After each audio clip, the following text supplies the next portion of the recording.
What's good, gang? So I currently right now I'm using that gimbal I was telling you guys about, the Smove Pro gimbal, and it's a really windy day in Michigan right now.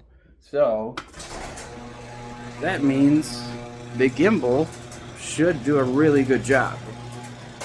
Let's see about that though. I really am worrying a little bit. Jesus, there's garbage debris everywhere.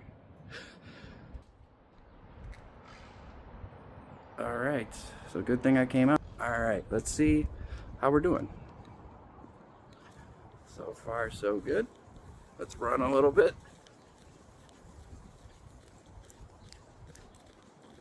All right, not bad. Let's see. So that was fine. Let's flip the cam. It's still gonna try and track me, but let's see. All right. Here's the back of the house. Start running. Zero shake. That's what I'm talking about. Fuck yeah. All right. Beautiful. All right, I'm gonna set it on the deck really quick. And I just want to see how it does with this wind. It is flowing.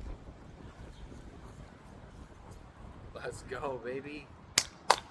Let's go. All right. So, like I told you guys, I was gonna do a follow-up on this thing, especially during a windy ass day. 10 out of 10. Fuck yeah. Let's go, baby.